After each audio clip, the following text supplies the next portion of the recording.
And thanks to all of you for attending this afternoon and not watching basketball, at least for this next hour. So optimization of the activated sludge process requires careful management of three critical parameters. Over the years, wastewater professionals have based their control decisions on measurements from batch tests applied to graph samples or from infrequent laboratory analysis that's measurements done on composite samples for compliance purposes. Today, besides talking about the three things you need to know, we're also going to offer you some alternatives for monitoring that can improve your ability to optimize the process. On the title slide here, we have a couple of pictures to get you in the mood for the talk. On the bottom left panel is a activated sludge system with showing all the three things we're going to talk about. And on the right side is an aeration tank from a local water resource recovery facility.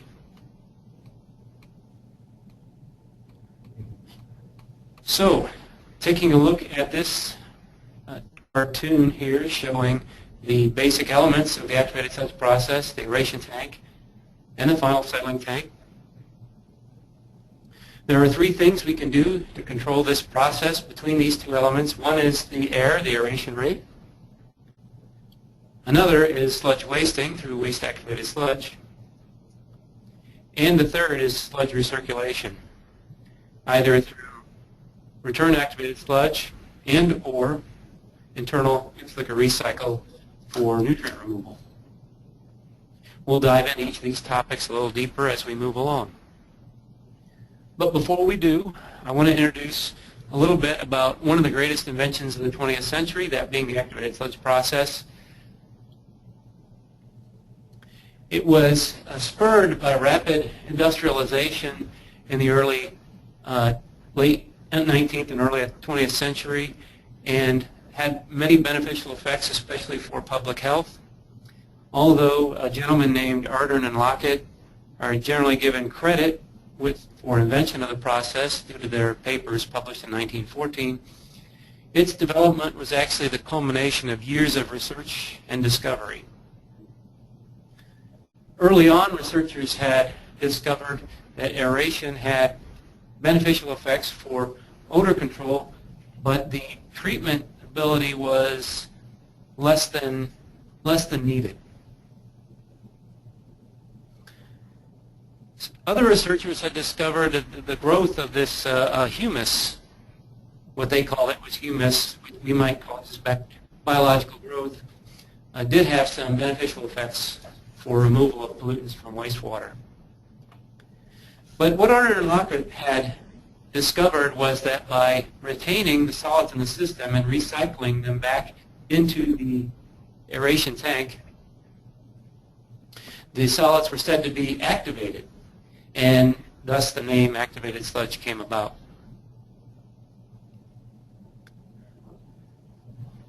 So all configurations are based on this research and invention, and they all have certain things in common. They're biological, microbiological. They are all aerated at some point in the process, where the bacteria or the biology are suspended in the water. And hydraulic retention time does not equal solids retention time. That's a bit of an extension on the findings of Ardern and Lockett. And of course requires specially trained personnel like you folks tuned in today.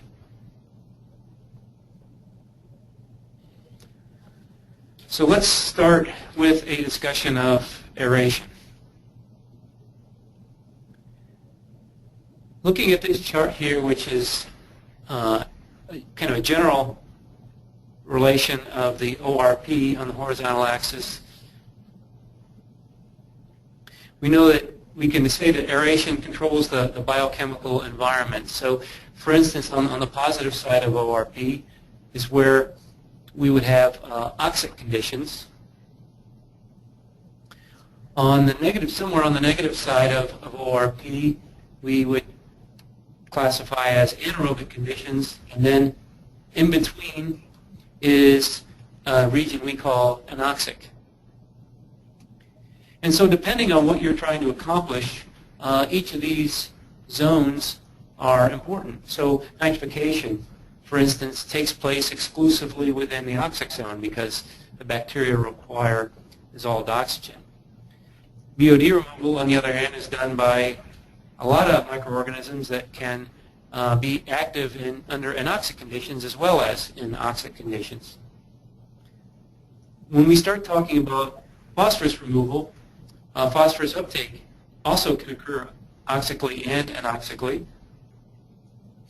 But general understanding is denitrification is exclusively in the anoxic portion, or anoxic region of this chart.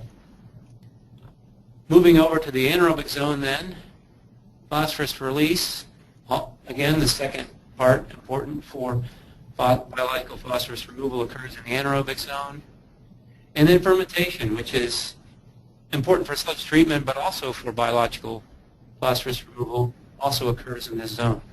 So by managing aeration, you control the environment for the biology.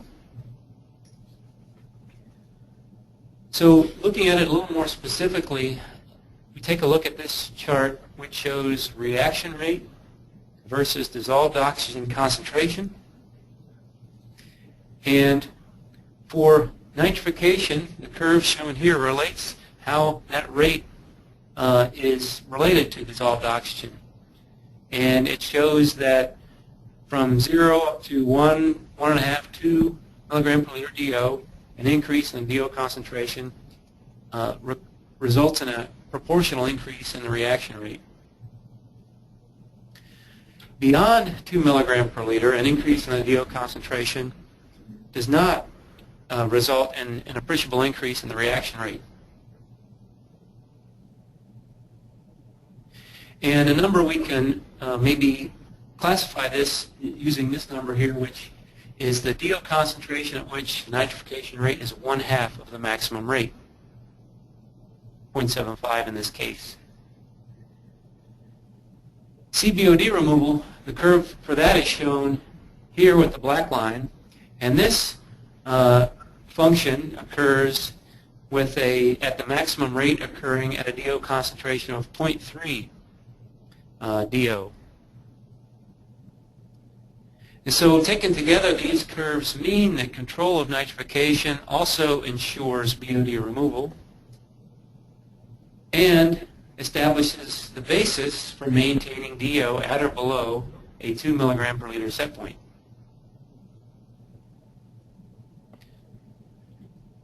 Diving in a little bit more with dissolved oxygen and performance relating to nitrification and denitrification, this chart shows, again, the max process rate on the vertical axis and the dissolved oxygen concentration on the horizontal axis.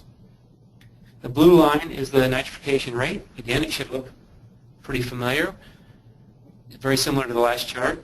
And so it increases with DO concentration.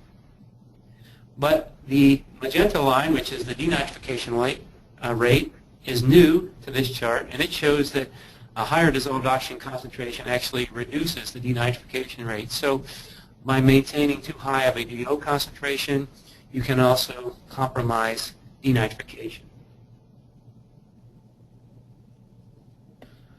From an energy perspective then, other incentives for minimizing DO concentration are shown by this chart, which shows again the DO concentration on the horizontal axis, the cost on the vertical axis. On the left side is a cost multiplier. So for instance, for the DO curve here in red, at 2 milligram per liter, there would be no additional cost to provide that oxygen to maintain that 2 milligram per liter. So your multiplier is 1. But for instance, if we were to maintain DO at 4.5 milligram per liter instead, it would result in, relatively speaking, a 1.5 times increase in cost to provide aeration for the activated sludge process. And in extreme cases, say for DO concentration of 8, that cost is over 4 times as great as the cost it would be to maintain a DO of 2 concentration. So very significant impacts of not controlling dissolved oxygen.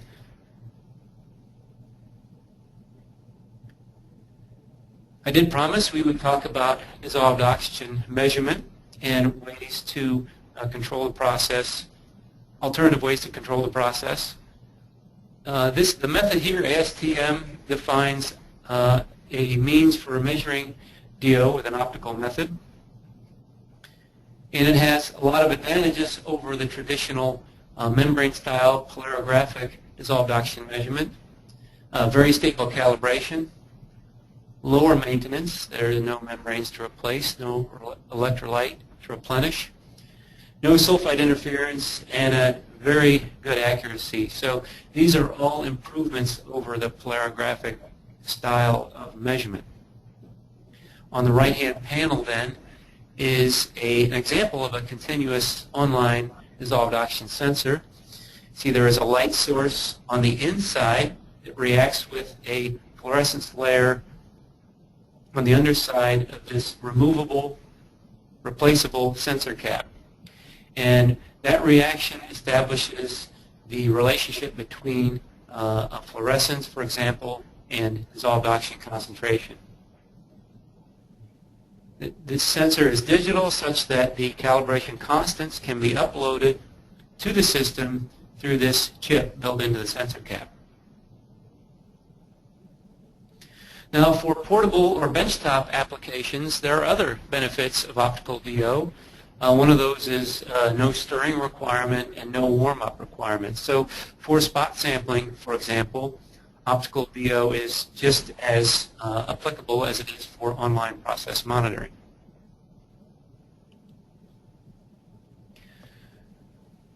ORP is another way, important measurement that you can use to help control aeration. Some have referred to it as a DO sensor that's able to measure negative DO.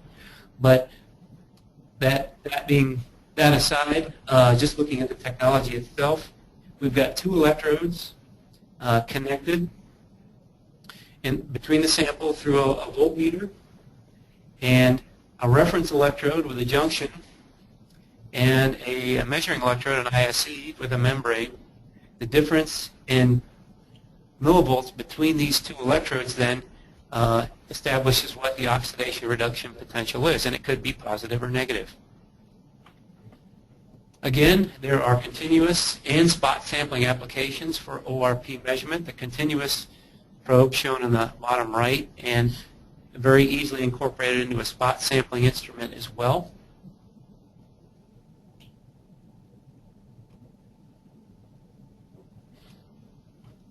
So moving on to the second topic, second of the 3 things, we'll talk more about sludge wasting. Sludge wasting controls how much biomass is in your system. And there are several approaches to sludge wasting. Settlability is one common usage, and the picture here shows diluted samples of mixed liquor, 100%, 50%, 25%. And by comparing these results, a professional can decide whether or not additional or less wasting is needed. Other strategies are to maintain a constant mixed liquor suspended solids. Again, with grab samples, you can measure these samples in your lab with the analytical balance shown in the picture there. Centrifuge spin is another common method, and really the spin is actually very versatile. Because it can, by measuring samples of the mixed liquor, the return activated sludge, and the clarifier at once, you can get an idea of the mass balance and also decide whether you need to waste or whether you need to change your RAS rate. But all of these methods have the drawback that they're batch samples and can only be done when the operator is available or has the time to do them. Of course, the same is true of F to M in solids retention time if For instance, you're taking graph samples or spot sampling with the handheld shown in the picture. But I want to talk more about solids retention time in the subsequent slides here, and how it can be a continuous monitoring process.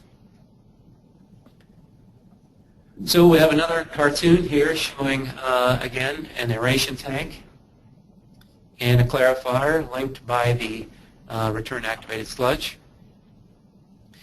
And when we talk about sludge age or MCRT or SRT or CRT, they are all different calculations, but in essence, they are the difference between the biomass entering the system and the biomass in the system divided by the biomass entering or leaving the system. And to define an SRT calculation as the inventory over the wastage, we have, so you could, for a given SRT set point, neglecting the effluent total suspended solids, calculating the volume of the aeration basin, measuring the mixed liquor suspended solids concentration, measuring the return activated sludge concentration, you can then directly calculate the sludge wasting rate needed with this formula. Of course, this is very easy to do with online measurement with, for instance, a suspended solid sensor in the aeration tank and an insertion style suspended solid sensor in the return activated sludge line.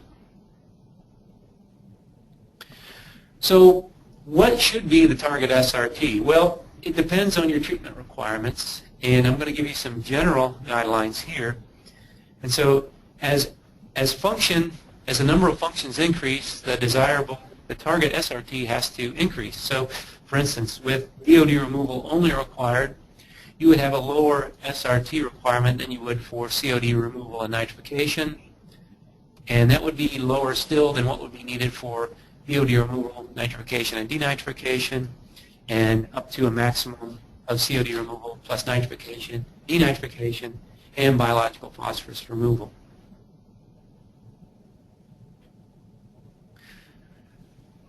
So let me offer an example of nitrification design.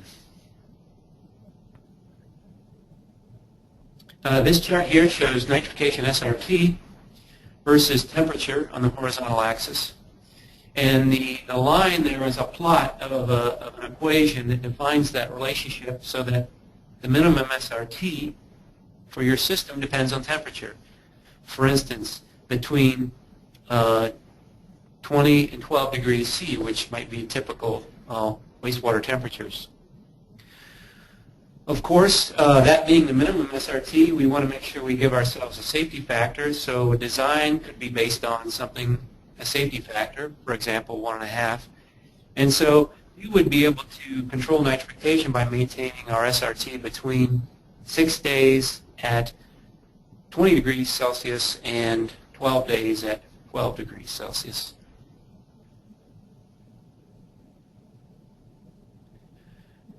There are some trade-offs, though, to maintaining that higher SRT, so that there is a need to limit that SRT to the maximum extent possible.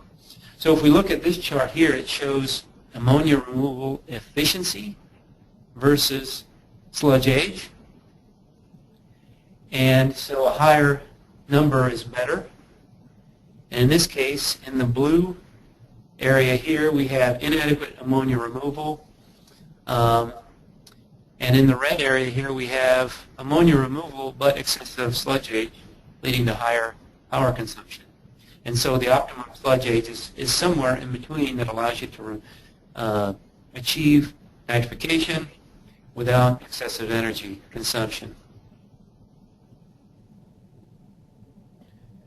Now, besides nitrification, SRT has effects on a lot of other parameters. So for instance, looking at this chart of effluent TSS on the vertical versus over 1 year of data. And the arrow here indicates where this facility implemented SRT control. And very plainly you can see that prior to the Aero, the effluent TSS is higher and more variable, and after SRT control is implemented, more stable and lower values.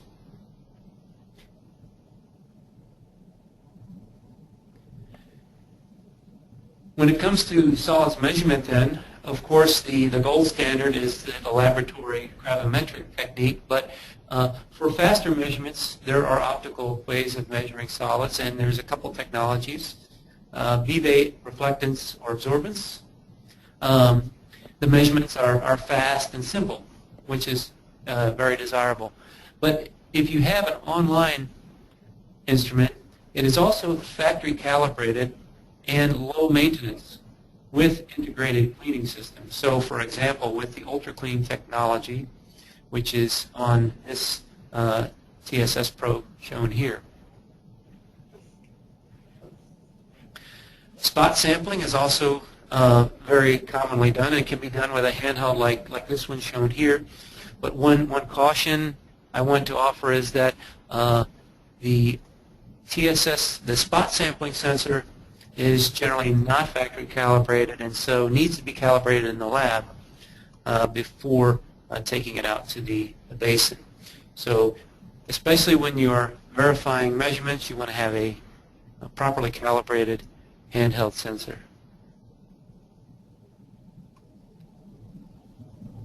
Okay, we're up to 3 of 3, and that is sludge recirculation.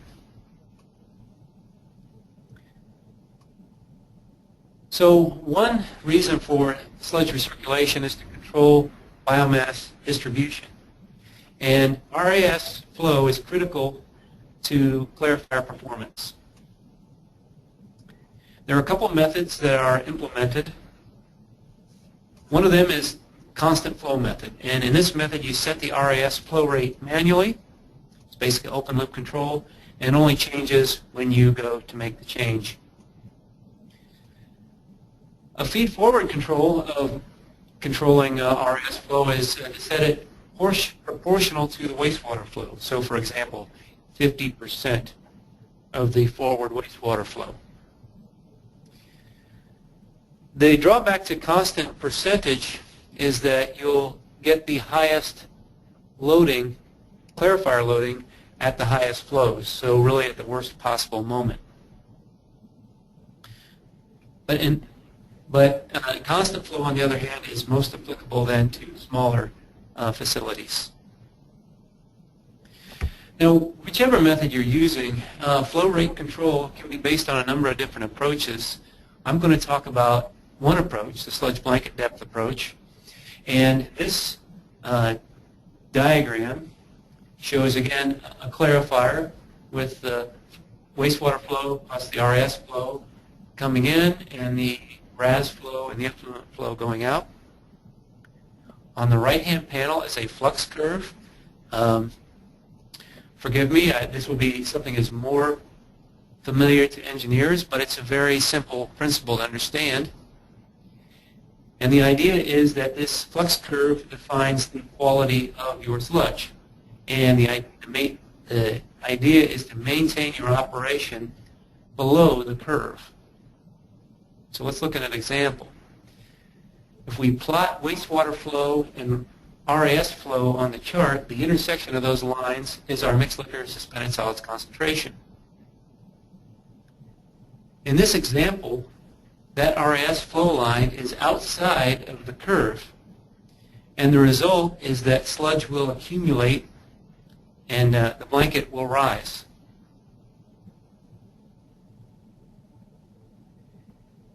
In a worst case situation, that biomass would continue to accumulate, and the sludge would overflow the weirs, and you'd have solids washout. But even if that part is avoided, the drawback to this, allowing that to happen, is that the mixed liquor suspended solids concentration is reduced. So looking at another approach is to increase the RAS flow rate. By increasing the RAS flow rate, both flow lines and the state point the magenta dot there are maintained within the curve.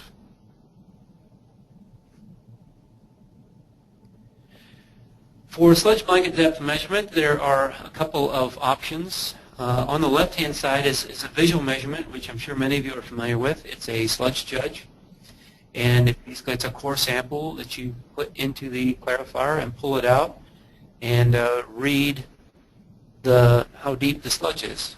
On the right-hand panel is a instrument for doing that, and this instrument uses sound waves, so it's acoustic, and basically it's measuring the echo from the sound waves hitting the sludge below. With the visual and the acoustic methods, they should generally give very similar results, but under certain circumstances, for instance, when the sludge blanket is not very well defined, you can get a very subjective evaluation on the sludge judge and may or may not agree with your online blanket level sensor.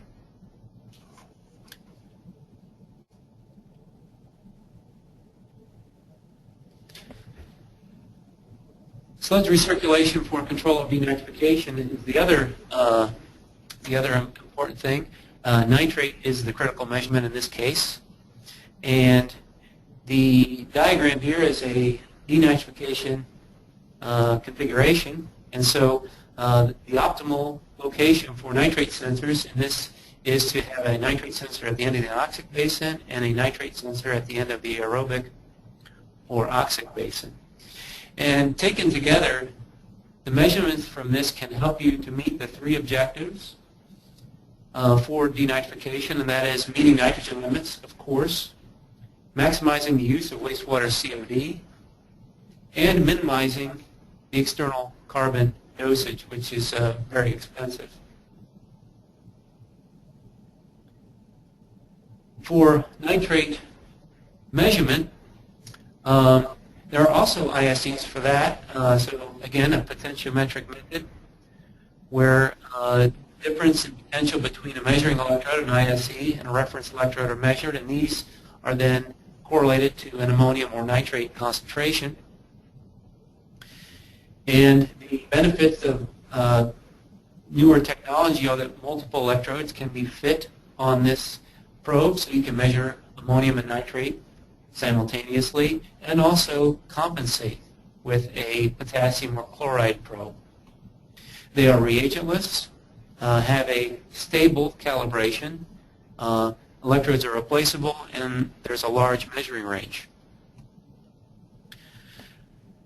This is also possible with a spot sampling instrument. The digital sampling system shown in this picture then also can be outfitted with ammonium, nitrate, and even DO probes to measure those parameters simultaneously.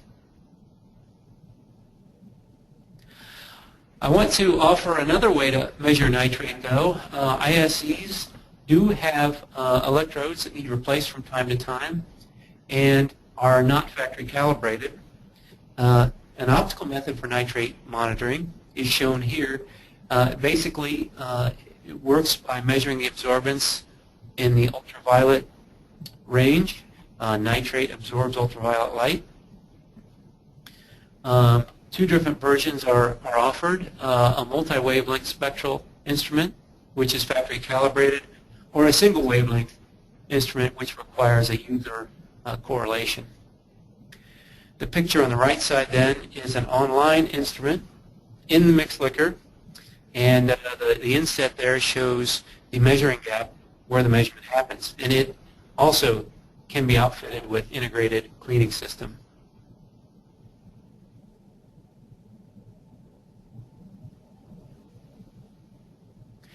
So to summarize today's webinar and talk about future webinar topics, process control, it is easier than you think. It is a matter of using aeration to control the environment, sludge wasting to control the total biomass, and sludge recirculation to control biomass distribution. Well, I'm done with the prepared talk for now. I hope you have been getting a lot of questions posted because we have some time to answer a few. Thanks again for your attention. Great, thanks, Rob. I do have some questions coming in. One of them is dealing with access to the slides and the recording. So in 2 days, we'll send you guys an email with a link to the recording, and then we'll post the slides themselves on a website called SlideShare, and that'll be as a PDF. So the slides will be available as a PDF on our SlideShare page. Some other questions for you, Rob? What is a target blanket thickness we should strive for in our secondary clarifiers? Wow, you guys are really starting off with the tough questions. This is really, there are this is really a philosophical discussion, as many things in wastewater treatment are. There are those out there that advocate maintaining a minimum sludge blanket. It makes some sense to me. But I think the most important thing is to do what works for your system the best, and maybe to prevent the sludge blanket from getting too deep or deeper than you can manage.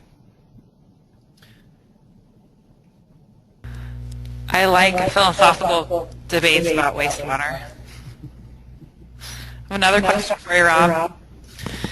We keep high DOs to prevent denitrification from lifting the sludge in our clarifier. What else can be done for this problem? Yeah, when I've been out and around, I've heard this a lot when I talk about this subject, and you know, I mentioned, I tell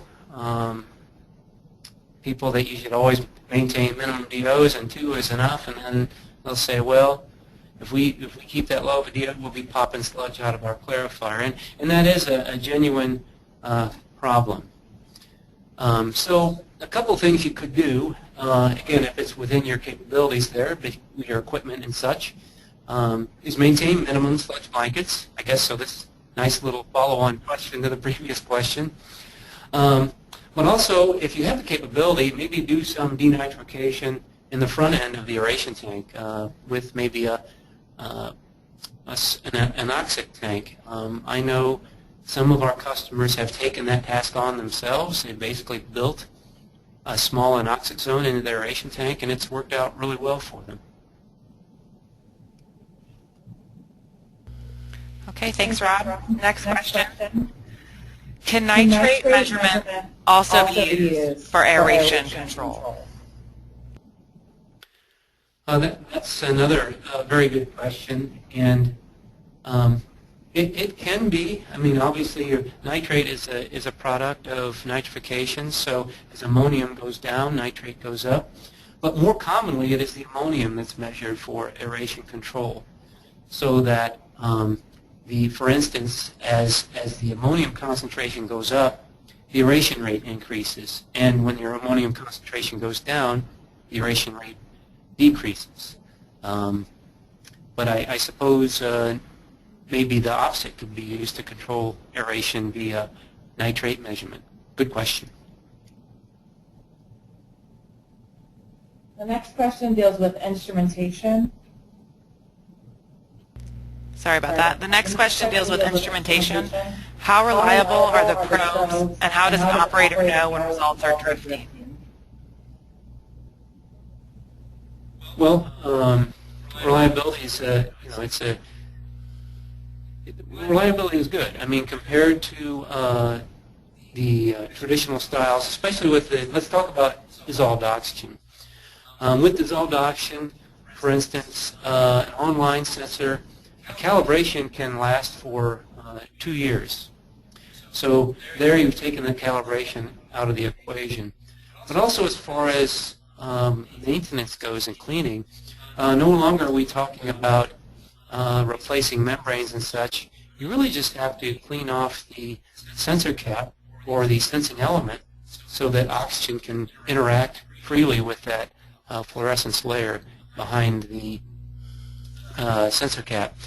But really, at the end of the day, the reliability is going to depend on how good a care the owner takes of the instrumentation. So a sensor that's neglected, no matter how well designed, is eventually going to give poor data. So no matter what, manual cleaning is going to be an important part of reliability. Yes, keep them clean and clean them often. Question for you, Rob. How does excessive sludge age increase energy costs? Yeah, this starts to get into a bit of a philosophical discussion as well, but I'm going to start with where I was coming from with that chart was that, so basically when you've got bacteria in the system, they're living, they're dying, and so you have an oxygen demand from the living part. They're consuming organic matter, they're consuming ammonium, but the dying part as well. So when these bacteria die, their parts become available for the other bacteria to then cannibalize. So it's kind of it's been referred to as cryptic growth because it's happening in the system, but it's kind of hidden from the observer. However, I think there are arguments out there to be said for maintaining higher SRTs than lower, but I think from our point of view today, it should be to optimize that solids retention time. How often should SRT be controlled? Good follow-on question. And that is also difficult to answer, but I will say from our experiences with our customers, a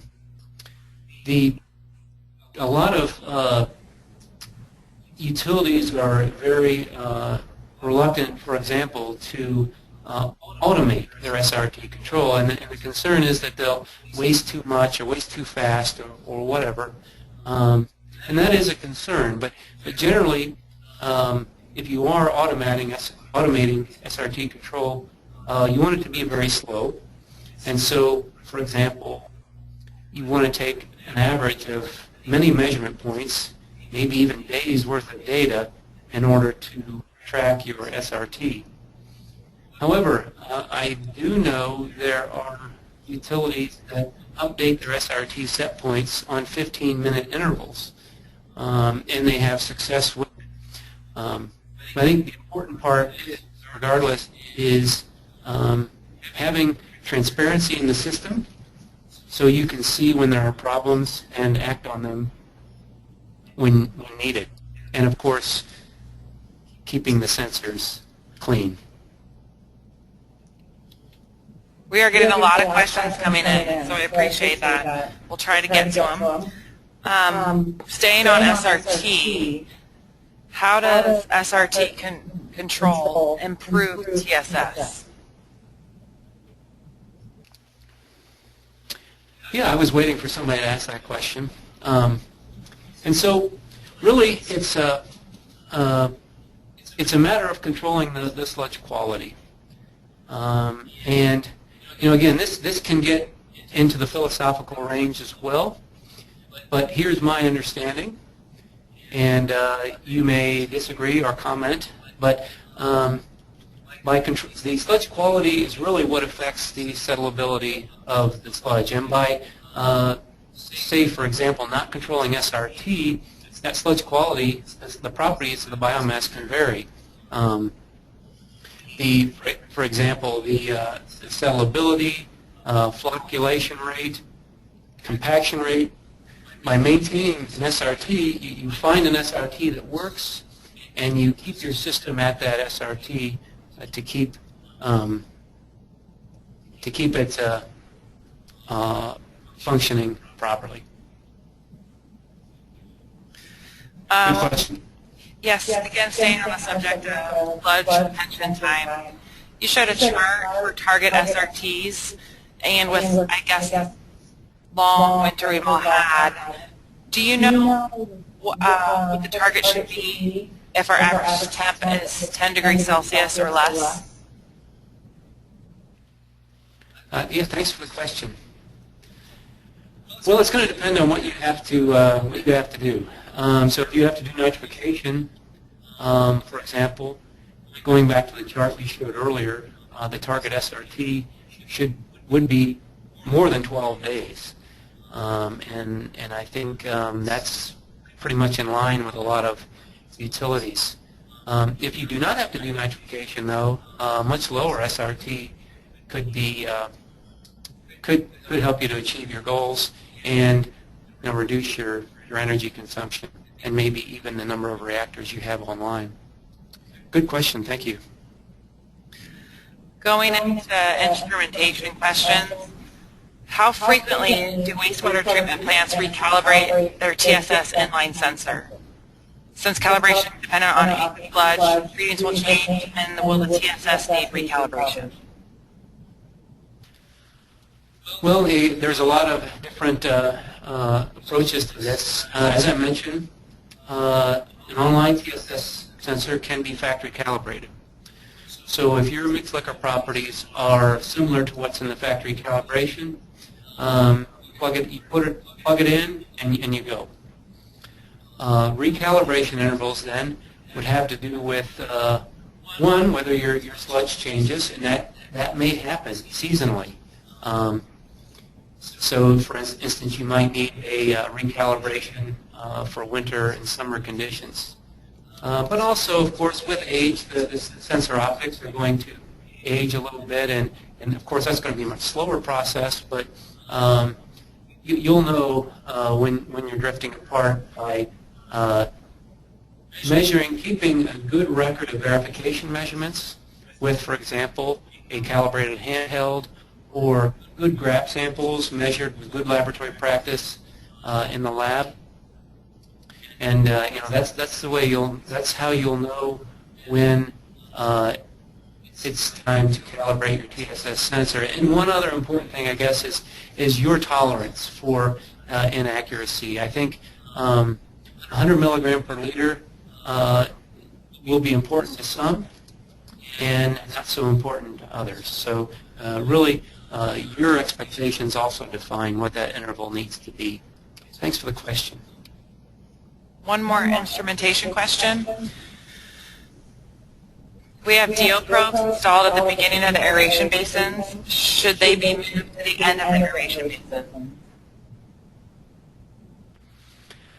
Another terrific question, and one that, again, is we'll have differing responses. But so I think it depends, again, on your control system. It would be my desire to have the sensor located where you can make controls. So, for example, if you're controlling based on a drop leg at the front end of the aeration basin, monitoring at the front end is probably appropriate. On the other hand, if you're monitoring at the back end of the concentration, or sorry, if you're monitoring at the back end of the aeration basin, the influent loadings can change, and when they change, the DO concentration, DO could be consumed at the front end, and you wouldn't notice it at the back end until several hours later when the water makes it to the end of the basin. So that's kind of my 2 cents, but yeah, there's a lot of things to think about when you're controlling dissolved oxygen.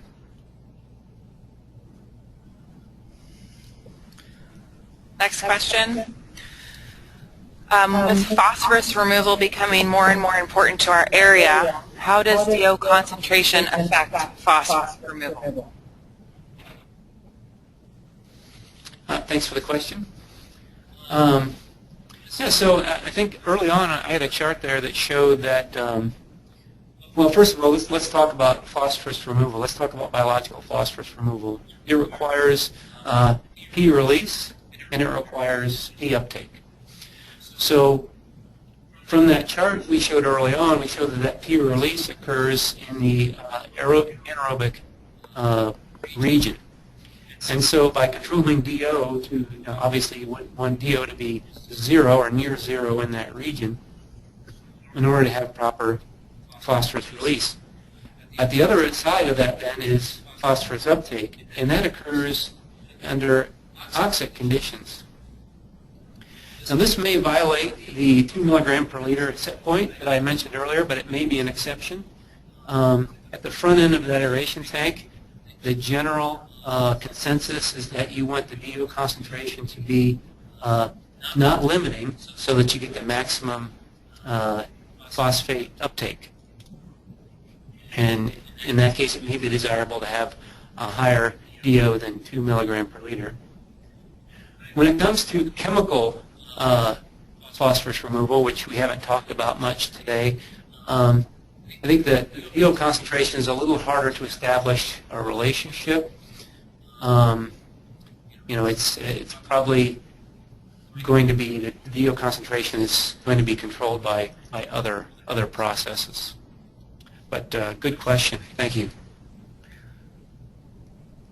This stays along that topic for phosphorus removal. Which measurements can be applied to phosphorus removal? Yeah, it's a good follow-on question. A number of utilities have used ORP very effectively, especially in batch-type processes. But the real gold standard would be orthophosphate measurement. The orthophosphate gives you an indication of phosphate release and also phosphate uptake. Of course, total phosphate, or TP, is usually the compliance parameter, but that parameter is really a function of how well your separation device is working. So, for example, your final clarifier or your filter. And for controlling those, you would want to use sludge blanket level and TSS to make sure that that particulate phosphorus is captured and doesn't escape into the effluent. Well, I guess those are really the main measurements that are applicable to P removal. Good question. Thanks. We are changing topics to return activated sludge flow. Should RAS flow always be increased to offset a rising blanket? Thanks. Good question. I love it when people are looking at the charts and saying, hey, wait a minute, that doesn't make sense to me all the time. What if this happens? And so the question is, in general, yes, but you also have to consider that your sludge blankets may be increasing because your SRT is too high. So a response to the rising sludge blanket may also include increasing the wasting rate. And so, for example, I mentioned that centrifuge spin control test. One of the neat things about that, although it's a batch test and we don't sell centrifuges, if that's what you got, I mean, it can give you the information you need so you know whether you need RAS control or waste control. But thanks for the question. How is nitrate monitoring related to carbon? Yeah, I guess I kind of skipped over that a little bit in the interest of time. I want to say at this point, if I didn't already, that we're going to have separate webinars on each of these topics where we'll get into each of these in more depth. But to answer your question, with denitrification, really there's two conditions. One is you could either be nitrate limited, in which case there's not enough nitrate, or carbon limited, in which case there's not enough carbon. And so measuring that nitrate tells you which condition you're under. If you're nitrate limited, for instance, in the anoxic zone, the response is to increase your recirculation rate. On the other hand, if you're carbon limited, increasing your recirculation rate may not improve performance. So you need to know what that nitrate concentration is. We have a few minutes, so we still have questions coming in. Going back to calibration, Annually, we zero calibrate our solids probes. Is calibrating so far outside our range of operation a good practice? Is it possible or a better practice to calibrate within a known concentration?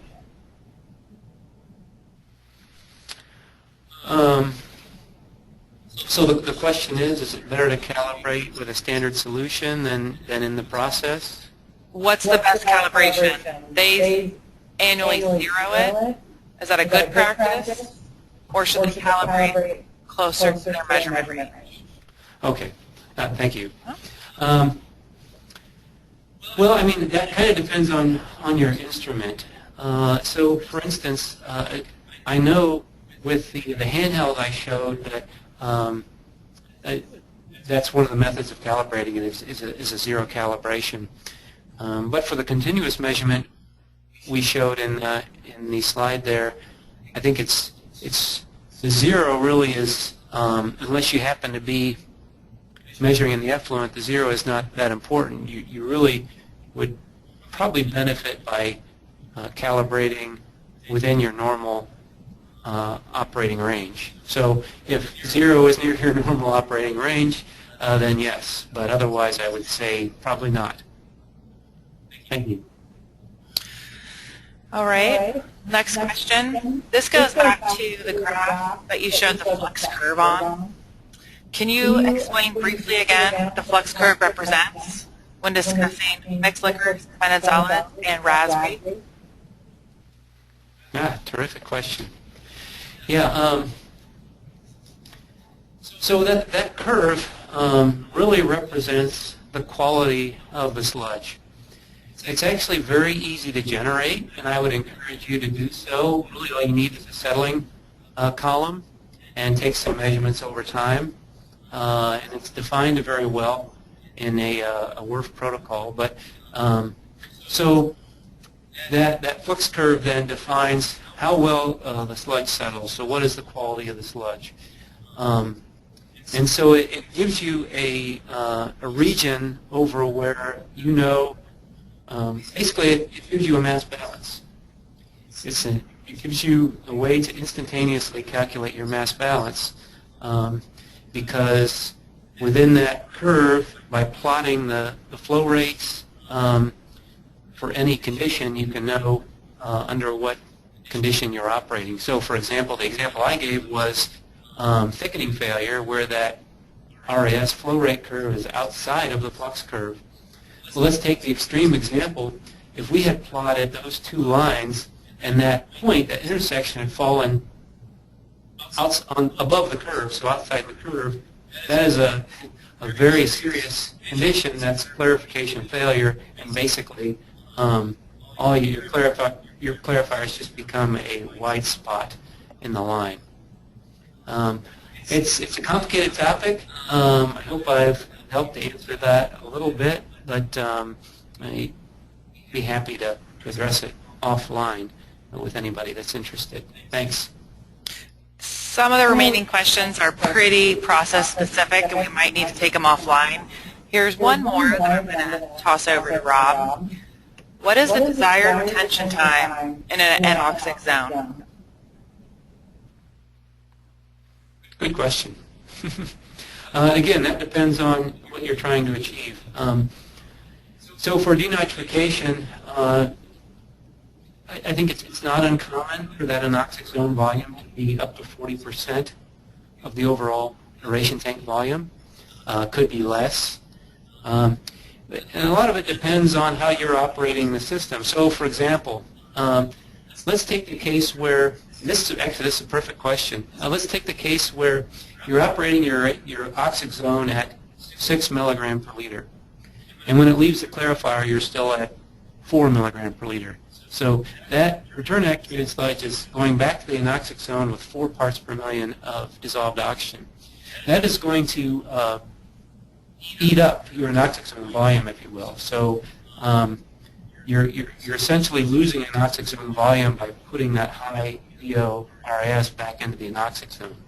So to minimize the volume, you want to have minimize the dissolved oxygen concentration, minimize the nitrates, and minimize oxygen from other sources. But yeah, that really dovetailed nicely with some of the other topics. Good question. That brings us to 2:30 Eastern Time. So I want to thank you guys for joining us today. I want to thank Dr. Rob for his excellent presentation. Please fill out the exit survey on your way out and contact us if you need any more information.